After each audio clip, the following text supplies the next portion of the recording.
Okay, comrade. Okay. Comrade, Hmm. now, as informed you, all comrades, we welcome to this lecture series, second lecture on behalf of Reception Committee of 12th Party Congress of CPM and Redstar. As a part of Party Congress, we are organizing a series of online lectures relevant to the most relevant issues based on the Party Congress document, especially on social issues, socio-political issues.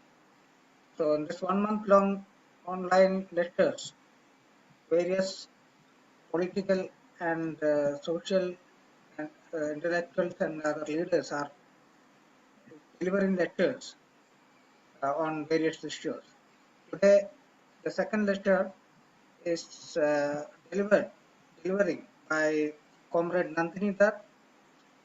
We are happy to be part of this Comrade Nandini to be inviting to our lecture series. Comrade Nandini will be delivering on the gender class interlinks in social revolution.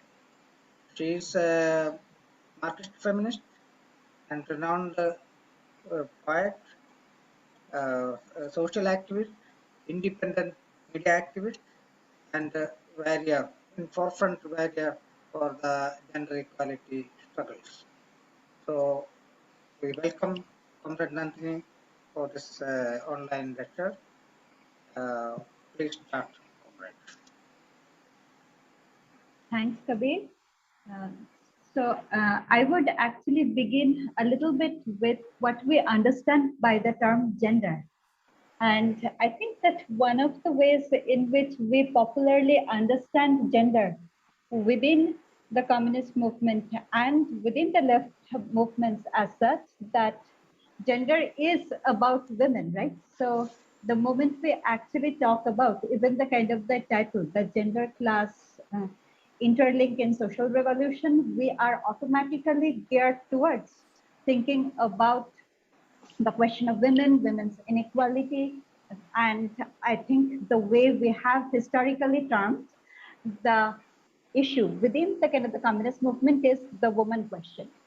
And the first thing is I would actually like to move a little bit away from that and would begin by saying that the moment we begin to think of gender in the social revolution, in movements, in struggles, we also need to think of not just women as gender or femininity as gender, but we need to think about masculinity, we need to think of manhood, we need to think of what does it mean to live one's life as a man, and what are the constructions through which a man lives his life. So what I'm actually pushing towards is that in order to understand where we stand with the issue of gender and gender ideologies right now within the very idea of the social revolution, and I think that we all of us would probably agree that these are extremely complicated times, and also the very issue of gender actually has become again one of the primary thrusts of the reactionary movements globally, both in India, in US, with the right of the abortion rights being endangered again. So if we actually think about our very moment, it's a moment where the gains made by the women's movement in the last 50 to 70 years or so globally are increasingly being taken away. So in this context, we actually cannot think of the very understanding of gender without a consideration of the role played by masculinity and ideologies of masculinity. And I would be even more specific to say that this is precisely the time when we actually need to think about masculinity as it has operated within the communist movements. So what if I actually have to sum it up in one sentence, I would say that right now, any effort to critically understand the significance of the women's question per se within the very idea of revolution, we also must have a critical understanding of men's question. So what do I actually mean by that? So what do I mean when I actually say that we need to regard manhood or masculinity critically? So, and when I'm talking about masculinity or manhood, it's not, there is a difference from talking about gender as a woman question, as a question of femininity, right? And part of it is that the moment we shift the gaze, we shift our critical attention to questions of manhood and masculinity, we actually have to think about the issue of domination. We actually have to think about how masculinity forms the dominant factor in the context of gender oppression, and a critical understanding of how masculinity, masculine domination, these things are expressed and reinforced within the kind of the social and state institutions at large. We cannot just think of the question in terms of marginality and inequality. We actually have to shift our political focus to issues of how domination as it works in terms of gender, it's often expressed. In case of India, we also have to be really attentive to the issues of class and caste and religious identity and the way they actually intersect with and affect a man's ability to exercise masculine domination. And I think, again, we would all agree that not all men exercise masculine domination in the same way, exactly in the same way that not all women experience patriarchy or inequality in the same way. There are issues of class, there are issues of caste, there are issues of religious identity. If we look into it globally, there are issues of race, national identity. So these are things that do actually affect one's ability to be either a man or a woman within the world at large. And moving our focus back to the revolutionary organizations, left organizations, communist parties, I would actually state that within such organizations, masculinity has historically provided the framework to express oneself politically. Let me repeat. So within left organizations and political formations, within revolutionary organizations, including the communist parties, masculinity has historically provided the framework to express oneself politically. So much so that if we keep our focus on that point of how masculinity has formed that dominant framework to express oneself politically, the revolutionary organizations have come to mirror the patterns of domination that one finds elsewhere within the society at large. So what does that mean? So for example, if I have to take a step back, I would say that there cannot right now be any understanding of a revolutionary politics that deals with the women's question, that also does not talk about changing our ideas of masculinity in a radical and profound kind of a way. And that change, that transformation would also mean that how men actually experience gender ideologies as they continue with their lives and as they kind of reinforce such gender ideologies should change in a radical and profound kind of a way. And in practical terms, such changes would also involve men questioning the multiple forms of male entitlement, unearned privileges, which have been granted to them precisely because they are men. So in a way, what I'm also talking about, that there cannot be any kind of women's empowerment without men giving up significant chunks of their power, and women's empowerment would also come to mean a significant and political disempowerment of men as men. And in a way, I think that oftentimes this idea of the simultaneous empowerment of women and disempowerment of men can actually cause certain kinds of disruptions in the way we have known the organizations in the left, in the same way we have known the organizations that we term as kind of radical left, revolutionary left, and I would say that they would also mean a radical restructuration of the communist parties as such, of the communist organizations as such. And one of the things that this process would entail is that there would be no fleeing from the questions of one's masculinity. There would be no question of fleeing from one's question of one's experience of being able to assert certain kinds of male domination by hiding behind one's political identity as a communist. So what I'm actually trying to say is that there is no gender neutral notion of being a communist. And especially at this present moment in history, what I'm also trying to say that there is a communist simply by being a communist cannot actually live one's life over and above the social gender ideologies, and thinking through those gender ideologies on an everyday basis is precisely what that would entail a certain kind of interlink between gender and class.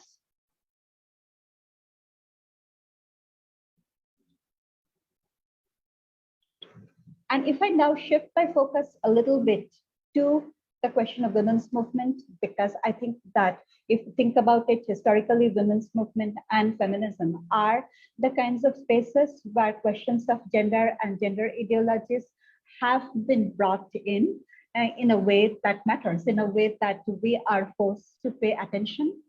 So the first and foremost, in the same way, as I said, that all women do not experience patriarchy in the same way. So there cannot be a singular and homogeneous understanding of women's movement. And precisely because there cannot be any singular and homogeneous women's movement, there would be conflicts between the women's movement that would be led by communists with the other, like communists and leftists with the other forms of women's movement. And I would, and as much as I think of the women's movement is related ultimately to the kind of struggle to end patriarchy, it's not going to be a very unified single layer movement either. So on the one hand, I would say that the struggle to end patriarchy must involve at least two registers, two layers and stages. And one register would be the women's movement as it has been classically understood, as it has been classically practiced. So, and if I actually have to give a very broad definition of how it has been classically understood and practiced, if we normally understand when we talk about women's movement, we actually understand the struggles and social movements to ensure women's rights, to grant upon women rights not yet acquired, and the struggle to transform women into political and revolutionary subjects. And I think that increasingly globally, women's movements are also faced with the task to conserve the rights that actually have been granted to women through the kind of the relentless struggle, through the relentless movements in the last 70 years or so. So in a way, our contemporary movements, like a lot of the other rights movements, actually forces the women's movement to play a conservative role in that not a whole lot of new issues of rights are being fought about, but what the women's movements and women's organizations are struggling is precisely to hold on to the rights granted to them. Having said that, what would be the second, and I think that there is a common understanding, there is a kind of, this is the commonsensical understanding of women's movement, and I'm not saying much that is new in here. Where I would actually like to intervene that this is not, this alone, this form of movement to kind of acquire and ensure women's rights would actually take care of the problem of patriarchy as such. And the second register, so there is a need to think of a second register, and that second register is going to be a far more complicated movement that would be situated on a much higher plane. And that higher plane consists of a larger anti-patriarchal movement, and that larger and anti-patriarchal movement would involve both men and women.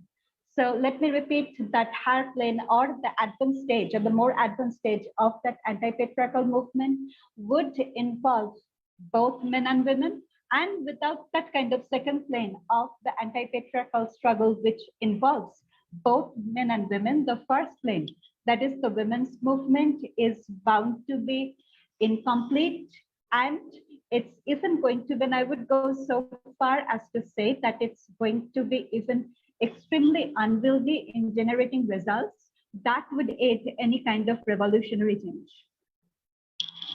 And I think that we are living during, again, we are living during our times, in our contemporary times, we are witnessing this unwieldiness in multiple ways. So on the one hand, if we really look into our movemental spaces, as well as the kind of the civil society at large, what we do see by and large, that the last 50 to 70 years of mobilizations done by the women's movement, done by the women's organizations, have produced a certain kind of empowerment in women. And there is much space to talk about the political ramifications or the political characters of that empowerment, but there has been an empowerment undoubtedly. And I think that in lots of ways, as we see it within the movemental spaces, that men somehow have not actually caught up with the kind of the development of an empowered femininity, which leads us back to the questions of backlash, which I think we see globally in terms of how the states are dealing with the issue of empowered femininity. But also I think that in our present times, especially in India, with the kind of, especially within the student and youth movements, we are seeing this question of kind of a contradiction between a certain kind of empowered femininity and a certain kind of masculinity, which is sort of still struggling to catch up with this empowered femininity through the kind of the very everyday ramifications of the Me Too movement, through the everyday specter of the issues of sexual harassment and sexual violence,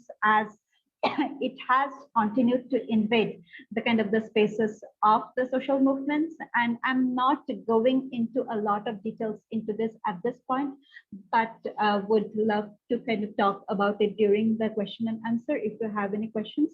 But I think that it is extremely important to keep track of this backlash, both at the political and structural plane globally, as well as to think of how actually this unwieldiness causes certain very specific contradictions within the left movement at this point. And I think that part of it is that women kind of refuse to be silent anymore in a and again, we might actually think about what do those articulations mean? What do women's articulations, as we have come to witness them in the recent past, what are their political characterizations? And like everything, they would actually have to be read critically, dialectically. So I'm not glorifying them or creating a narrative of uncritical glorification, but I think it is important to keep thinking about the complexities of such non-uniform developments which have been generated through the kind of a lot of important work done by the women's movements and feminist movements in the last few decades. So what would, now if I actually have to kind of sum it up, that what would be the significance of such an approach that I'm talking about? So I'm actually moving away from an approach that is based primarily upon including more women within the folds of the organization. Yes, we need to have more and more women within the organizations. Women need to be represented within the committees, within the kind of the other structures that we built up. But at the same time, that inclusion can really turn into a form of representational politics. It can turn very fast into a form of a politics of tokenism, which, as I have experienced it, and I'm sure that a lot of you have also similar experiences, it's not going to resolve the contradictions and questions generated by patriarchy. So one of the, and again, I would emphasize that we need to move away from an approach that is based primarily upon including more women within the folds of the organizations. Instead, what I would say that we need to think of entering upon a process where the gender question within the revolutionary organizations is dealt with in an ideological and political manner. And I would repeat that one more time, gender needs to be made into an ideological and political category, into an ideological and political question within the revolutionary organizations and within the revolutionary movement as such. And I think that that's where we have been struggling, right? I mean, that's precisely where the global left has been struggling in multiple ways. And while a lot of headway is being made, and I think that in India, we are also not quite sure. We don't really know how to grapple with the fact. We know that there is a problem of patriarchy. We know that this is something that needs to be dealt with. But how do we actually turn the gender question into a question of ideology and politics within the left revolutionary organizations? We're not quite sure of that. To go back to a kind of larger canvas, that why is it so? Why we are struggling with this kind of very idea of putting the question of gender in an ideological and political manner on the table. And I would say that gender has historically posed a problem for much of Marxist communist thought, almost from the very moment of its genesis, right?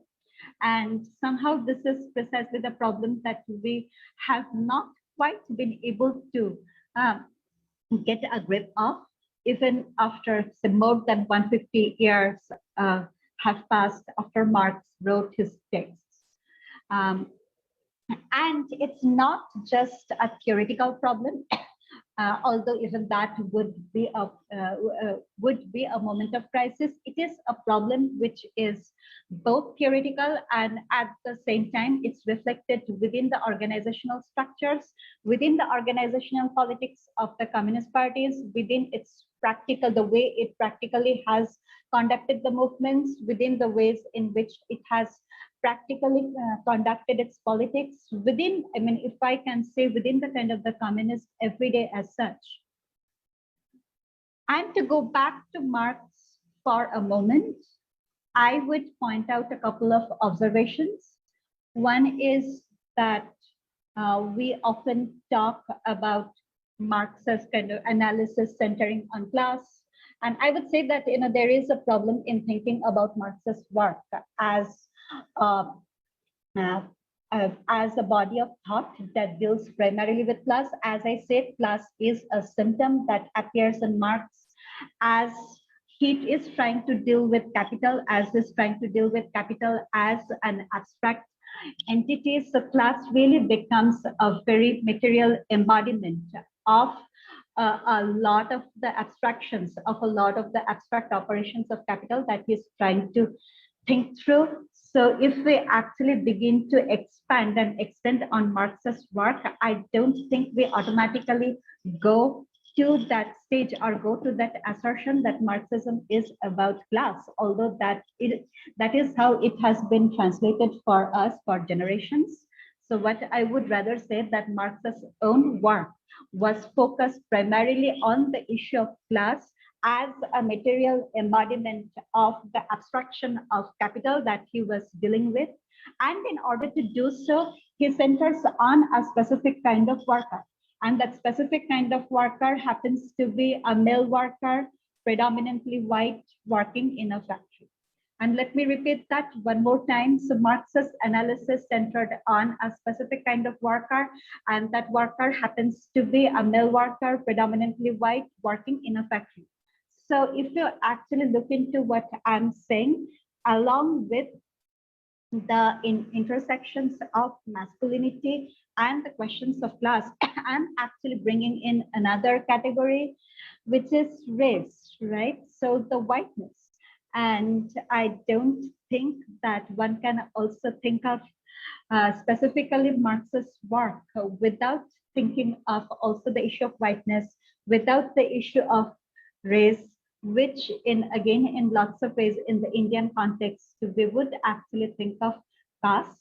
So without caste, there cannot be any question of class in India without both the issues of class and caste, there cannot be any questions of gender. And again, I know that I'm making certain long and complicated and somewhat abstract claims. I would actually, I would love to go back to them and during the Q&A. So, but I just wanted to kind of throw this on the table. So I think that what we are left with then, because Marx actually deals with a specific kind of worker, the way Marx's work has been translated in most of the subsequent Marxist communist thought, that the very category of worker comes to be understood as male. The factory also comes to be understood as the primary locus of class struggle. And also, of course, if we look into history of much of the Western Marxism, especially in United States, especially in England, in France, more or less kind of the world of the imperialist powers. I think that most of the communist parties there and practical Marxisms as well as theoretical Marxisms also had immense trouble to think about the issue of race. In the same way, I think we are going through that concomitant moment in the Indian communist struggles, that how do we also deal with caste, right? So in a way, if I again have to make a broad claim that gender and caste have emerged as these two categories within the kind of the Indian communist struggles, which somehow have the power to tear all the work that have been done in the past 100 years asunder, and we are all kind of trying to grapple with them. Now, what does that mean when we think of that how the identity of the worker in the communist movements have been understood as primarily male, and what are some of the practical ways in which this idea has been lived? So number one, oftentimes the fact that the identity of the worker is being understood primarily as male remains unarticulated within our everyday movements, within the movemental spaces. And the absence of this distinct articulation of the gender identity of the worker leads the organizations and the movements to fall upon what I would call a default patriarchy. So patriarchy really becomes the common minimum upon which we organize. Patriarchy becomes the reality, the unquestioned reality upon which we build up our movements. And again, I'm sure that all of us can actually come up with several examples. And again, during the Q&A, I would love to go into some of the specific examples and how such examples can actually enable us to think of this abstract question of default patriarchy within left organizations in a more specific kind of a way. And the patriarchal relationships and patriarchal ideologies come to form the dominant political unconscious of our movements. And class struggle comes to be understood, and again, oftentimes, and there has not been much theorization and deliberate conscious articulation, as a struggle between two classes of men, where women sometimes operate as secondary aids, helping hands, and sometimes as symbols. Let me repeat this one more time. And the last 2 points, that patriarchal relationships and patriarchal ideologies come to form the dominant political unconscious of the movements, and class struggle comes to be understood often in a really unarticulated and untheorized kind of a way as a struggle between two classes of men, where women sometimes operate as secondary helping hands and sometimes as symbols. Now, if we actually go back to Marx's exclusion, yes, so if Marx's theorization involves primarily the worker who is male, who is working in a factory and who is predominantly white, does that mean that that was how Marx was living in the kind of the 19th century as he was going about his work of theorization? And I would say no, right? That there are certain very critical exclusions that we find in Marx's work, which we now actually have to go back to as the 21st century communists. So, for example, if we actually look into the kind of the mid-19th century Europe, especially London and Paris, especially England and France. One thing we would say that there are vast number of poor women who are mostly young and who are employed as dressmakers and tailors in the kind of the developing fashion industry in London, Paris, Manchester. So in other words, if we actually begin to think of the textile mills as kind of the cotton mills where much of Marx and Engels' work are focused. And we also have to think about the fact that the relationship between the cotton mills and genesis of Marxism remains deep since Engels' family owned cotton mills, and much of the financing of Marx's work happened through the income generated in the cotton mills, so much so that Marx's wife, Jenny Marx, lovingly used to call Engels our cotton lord. So in a way, we also, if we begin to think about the continuum of cotton as it had dominated the 19th century capitalism, the cotton doesn't quite end in itself as a commodity. So the continuum also involves the finished clothing, right? And that finished clothing did not actually happen without the involvement of huge number of women workers, which if you actually, and this is not something that I'm saying that I'm kind of discovering myself all on my own. So if I actually read through the kind of the French and British literature of the era, the creative literature, the novels, the short stories, the lives of these women workers have been well documented, and so much so that this presence of this huge number of women workers, often single, actually caused a certain kind of sexual crisis within the middle class society of the 19th century British and French cities. And the concern that these are the women who are no better than prostitutes, who are indeed living the life of the prostitutes, and therefore hurting the lives of kind of the respectable lives of the proper French and British middle class. So in a way, there are women workers in Marxist time too, except for the fact that they're not working exactly in the kinds of factories that Marx is looking into. Although, I mean, again, if we, that's also a kind of misnomer. If we look into Engels' factory, there are women workers in there, right? If we look into the conditions of the working class in England, the very ethnographic work that Engels writes, there are women workers there in cotton mills too, and cotton mills begin their production with the involvement of huge number of women workers and children.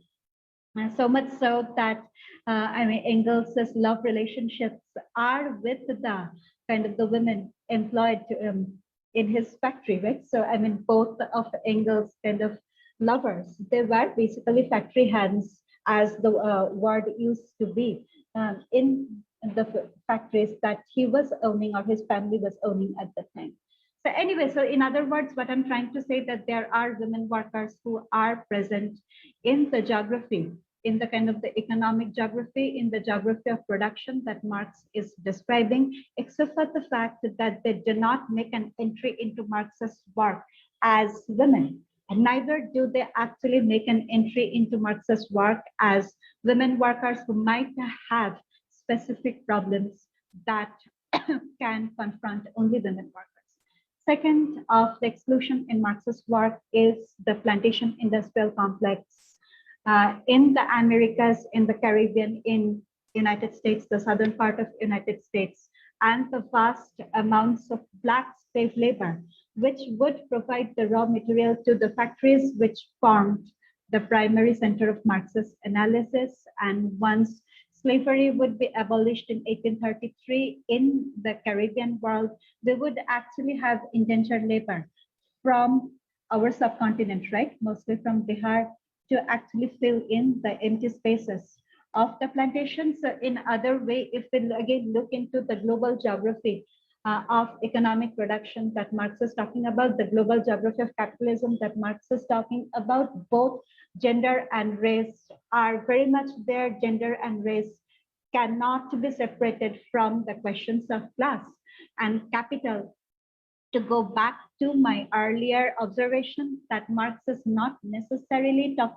is not necessarily about class, but it's about capital. Capital is reformulating the life of both women, the very understanding of gender ideologies as they have been, as well as capital is bringing up a notion of race, which did not quite exist before capital makes its inroads into the African coasts to get free slave labor, right? So pre-coerced labor. So in other words, capital is making huge changes in the world as it has been known beginning from the late 17th century, and 19th century is pretty much the time when that transformation kind of attains its peak. And there is no way this question of this transformation of capital can be dealt with without thinking about the intersecting issues of gender and race, which continue to affect class in very significant ways. Yet, these two factors, gender and race, and they do appear in Marx's work. I mean, Marx writes quite a bit about the Civil War in United States. His own brother-in-law, Jenny Marx's brother, actually emigrates to United States and, much to Marx's embarrassment, enrolls himself in the Confederate Army. In other words, the army which was fighting to conserve slavery in the southern part of United States. So there cannot be, I mean, we cannot make the excuse that Marx didn't know about any of these things. Marx knew them very, very well, but these somehow did not actually form the primary thrust of his analysis. And I'm not saying that in order to pathologize Marx, but I'm trying to say that, I mean, one can have only so much time in one's lifetime, but somehow gender and race did not appear in any integrated way along with class, along with the factory space of production in Marx's work, but they do appear, and especially in case of gender, as a form of political sentimentalism. And in the same way, Marx stands for the right of the Black laborers to be released from slavery, but the issue of race also comes to be explored in Marx's work as an issue of almost a metaphysical political question, one of political sentimentality, without necessarily thinking through the complexities of what does it mean to have a Black body and to be a worker, and try to have a conversation with a white worker in the same way Marx's work did not quite have the understanding of the deep analysis that what does it mean to have a woman's body and to be employed as a worker, as a dressmaker or a tailor in one of these factories, and to interact with the way Marx understands class as a white male presence inside the factory. And I would say that in the succeeding generations, these are the kind of the loopholes, the gaps we are left with. And to come back to the question of gender, these would also precisely, these absences would set the tone of gender-based organizing within the kind of the left revolutionary organizations, including those in India, and we are still kind of working through them. We are still trying to process what these absences mean. So what are those implications of these absences? One, there has been very little systematic theorization of gender. And this is especially true in case of the Indian Marxist communist thought. Gender has been dealt with as a sentimental category rather than as a political category. And again, this is also extremely pertinent, and I think especially pertinent for the Indian communist Marxist movements. In a way, we can, if we actually look a little bit into a lot of the propaganda materials we use, into the kind of the communist culture, into the kind of the pictures we circulate, into the kinds of poems we write, much of the exploration of how we actually talk about women's involvement within the movement, within the, whether it's the workers' movement or within the communist movement as such, it's not going to be much different than the kind of the RSS understanding of Bharat Mata. So it's just, and again, I can talk more about that, but gender appears primarily as a sentimental category, women appear as, and think of all the kind of the pictures we have seen that women appear in our iconography as a mother who is holding a gun in one hand and a baby on the other. And how is that different in any way from the representations of Bharat Mata that we get? It's not, I would say. So dealing with gender as a sentimental category then means efforts would be made to include women both within the kind of organizations, within the practical politics, within the movements, but without necessarily looking upon patriarchy as a complex political formation which intersects with class, capital, and state. Let me repeat that one more time. So dealing with gender as a sentimental category would mean that efforts would be made to include women within organizations, within specific campaigns, within specific movements, within even the committee structures, but without necessarily looking upon patriarchy as a complex political formation which intersects with class, capital, and state. In other words, gender would be dealt with as mostly a tactical issue and not an ideological political issue. Again, let me repeat that one more time, that gender would be dealt with mostly as a tactical issue and not an ideological political issue. And the fact that gender will remain as a tactical issue and not a political issue within our movements would be reflected within every aspect of the communist organizing within the communist movement, whether it's the everyday practices, whether it's the organizational structures, and the long-term orientations and directions of the revolutionary movements as such. And there are symptoms. I mean, if I talk about the symptoms, I think it would be a little easier to think of how such an abstract absence comes to embody itself in very material and practical ways within the communist movement as such. So, I mean, communists right, Marxist right? I mean, that's precisely one of the things that they have done in the last 150 years. And I think that no student of Marxism or communism can say that they are done with the entire body of work that the Marxist and communist theorists have produced in the last 150 years or so within one's lifetime. But interestingly, ironically, that's not the case. If we actually look into the number of women theorists within the communist movement at large, so as such, the communist movement at large has produced very few women theorists. So I would say that if anyone actually devotes oneself to reading the women theorists globally, they would be done within 6 months, or at most it would be another year. And I think in India, the problem is even more acute within, and also the whatever little women actually have succeeded to write within the movement at large, these theorists are very rarely read. And I would give a concrete example just to make my point. I think that, and I think I belong to that generation as a lot of others who are listening, that oftentimes we would begin our kind of training in the movement, especially with the question, with the kind of the gender question, with women's question, with a reading of the conversation between Clara Zetkin and Lenin. And we would sort of kind of use Lenin as an example. Okay, so this is how gender within the communist movement needs to be done. This is how women within the communist movement need to live their lives, need to involve themselves within the movement.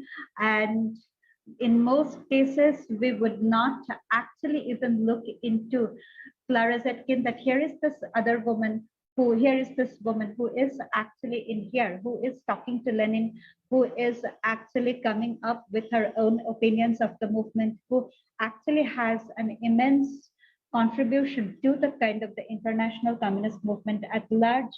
And she has written quite a bit. So Clara Zetkin would really be turned into a prop in our kind of evaluation of the gender question within the movement. And I think that I can kind of expand on my examples, but this is the commonest example, which I think most of us have come across at some point in our lives. And in most practical way, I think we need to think about, if we are talking about the symptoms, that how this absence of gender as a political category manifests itself within the communist movement at large. We need to think about the issue of the women's front within the communist movement, within the kind of the way the parties organize themselves and the mass organizations that form that continuum that parties construct around themselves. So I would kind of come up with an observation that it's not always very clear either to the women who become activists in the women's front, as well as the other male comrades, and within the party at large, that what exactly are these women's organizations supposed to do, right? So what does it mean to actually have a women's front, and what is its political role within our movements? So in practical terms, what do the women's front do? I think they, I mean, in a most common kind of a way, they celebrate the International Working Women's Day. That is the 8th March. And that's when most of the times the women's organizations become most visible. There is a general understanding we have that in these organizations, for women should be organized, and organizing for women within the bodies of this organization somehow takes care of the class question. And there is often also a kind of understanding that since it is a women's organization, we need to talk a little bit about issues that pertain only to women. For example, domestic violence, sexual violence in case of India at one point of time, dowry deaths, and women's literacy. And I think all of these issues are coming back with much force, even in our kind of urban middle class world right now, and that these issues need to be addressed. And if I actually go back to what I began my talk with, my conversation with, if we talk about domestic violence, sexual violence, dowry deaths, issues of women's illiteracy or access to education or workplace, none of these are quite women's issues. There is also a kind of a concomitant issue of masculinity and masculine domination that perpetrates the violence on women to begin with. So there is no way we can actually ever deal with the problem of domestic violence or sexual violence without thinking about the question of masculinity, without also thinking about the question of masculinity within the communist movement at large. And as we see, as we witness, women's organizations mobilize women to join the programs, right? The quote unquote central programs, and thus they add numbers to the presences. So if I actually kind of go back to what happens, like if I add up all of these things that I've said, that women become participants in the left movements. And undoubtedly, I think that's one of the things we need to acknowledge, we need to think through, and that participation does mean a lot in certain contexts. It does mean that women are moving out of the kind of the domestic space into the public space of political action, into the public space of debates and thoughts, into the public sphere. But we also need to think about that this participation within the public space, as it has operated within the left movements, do not automatically lead to women becoming the intellectual and political agents of the communist movement at large. Again, let me repeat that. Women have participated in the left movements in large numbers, but that participation, important as it is, has not actually led to women also transforming themselves into the intellectual and political agents of the communist movements at large, which I would say gives birth to certain fallacies and questions. So, which go back to the issue of what the women's organizations are supposed to do. So, are the women's organizations then meant to address only economic issues that pertain specifically to poor women, and I'm assuming women workers? If yes, that's the way I understand it. That's also the work of the trade unions, right? So why do we need women's front to begin with?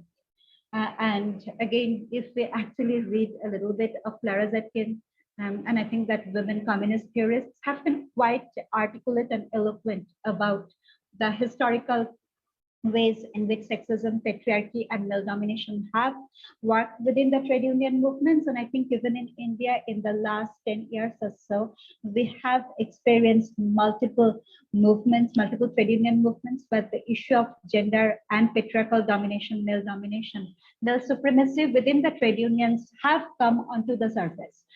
So there is the necessity of a serious anti-patriarchal struggles within the trade union organizations, and of course that struggle would actually have to be fought primarily by the women workers, but also the kind of the middle class trade union organizers. So, but at the same time, this is a struggle that has to be fought within the trade unions at the plane of the trade unions, what the women's organizations are supposed to do. So in a way, is it the work of the women's front, the women's organizations, to introduce into the agenda of the trade unions the issues that specifically concern women as workers, which, as we know, and again, I can talk about it more during the question and answer session, that it includes the issue of sexual violence at the workplace, but it's not simply about sexual violence at the workplace.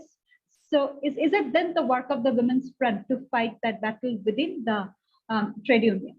And I don't think that we are quite clear on that. And historically, if we look into the experiences of the women's organizations, the women's front within the Indian leftist movement and communist movement, they actually have not fought this fight, right, in a very militant kind of a way or systematic kind of a way, although they have organized women workers. So I think that this is one of the really unclear, fuzzy areas on which we need to think about historically, that what has been done, what has been achieved, what exactly have been the experiences, but we also need to re-theorize this moment, that what would be the function of these women's organizations. And last but not the least, do we really need women's organizations to fight such battles within trade unions? Or should actually the trade unions themselves, along with their constituent members, fight these battles within their own bodies? So we kind of, and I think that we keep coming back to the issue of then why do these organizations exist? And what do these organizations do if they're not actually organizing women as workers? And I would actually like to ask the question that can the task of these women's organizations be something other than those involve women as workers? Because I see the work of organizing women as workers as pertaining to the trade unions and not necessarily the women's organizations or the women's front as we know them today. So then what are the issues based on which the women's organizations need to organize themselves? Issues of marriage, issues of family, domesticity, sexuality, in other words, patriarchy as it is lived by most women and men within institutions other than the workplace. Let me list the issues one more time. Marriage, family, domesticity, sexuality, patriarchy as it is lived within institutions other than the workplace by most men and women. Now, if we actually look into the history of how these questions have been dealt historically within the communist movement and large, and again, especially in India, these questions actually have often been dismissed as quote-unquote bourgeois feminist issues. And I mean, I think that there are multiple fallacies within the term bourgeois feminist to begin with. And again, I can go to that during the question and answer session. So what happens is that in spite of the fact that one of the pioneering texts globally in this regard happens to be written by Engels, and I'm talking about Origin of the Family, Private Property and the State. The communist parties are lagging in general on the women's front. Organized by the communist parties are lagging far behind than most bourgeois feminist organizations in dealing with these issues. both in theory and in practice. But there are also certain political risks in dismissing the issues of domesticity and sexuality, issues of marriage and family as quote unquote bourgeois feminist and elite issues, precisely because these are not issues that are exclusive to a particular class.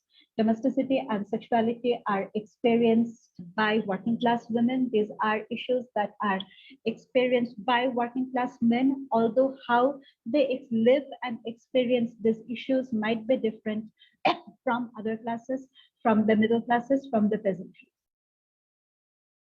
In other words, what I'm proposing here that there cannot be any class formations without taking into considerations questions of domesticity and sexuality. Let me repeat that one more time.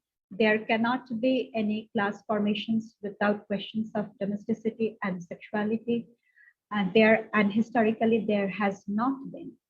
And the moment we actually go into the questions of domesticity and sexuality, we would actually have to think of gender and not just gender as a woman's problem, as a few angry women bringing up the issue of gender inequality and patriarchy within the communist organizations all the time and thus being tests, but also the issue of gender as it pertains to both constructions of masculinity and femininity and as they are politically lived and experienced within the communist organizations, within the left revolutionary organizations and the left spaces as such.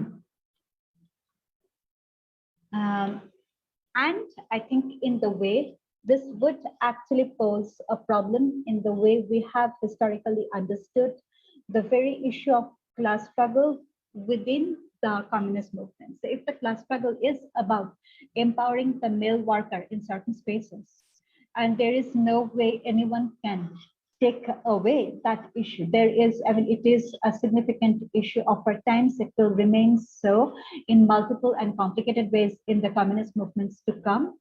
Putting masculinity and gender within a notion of class struggle would also mean that the male worker is also disempowered within certain spaces when it comes to the issue of gender, it comes to the issue of men-women relationship. So, and I would then kind of add a general thought that there would be certain spaces, there would be certain contexts when the relationship between men and women would be antagonistic as much as we do not necessarily want it to be. And I would end my conversation, my presentation with a claim that without such cycles of continuous empowerment and disempowerment, there cannot be any social revolution whatsoever. And I think that the communists and the Marxists have a lot of work to do in this regard, especially during the current times. As I said, that there has been a certain kind of work that has been done by the bourgeois feminists in this regard. The communists and Marxists have a lot of kind of work of catching up to do with the bourgeois feminists, with the kind of the bourgeois feminist theorizations of gender, of sexuality, of domesticity.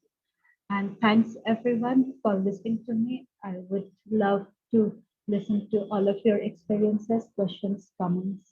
Thank you. Thank you, Kabir.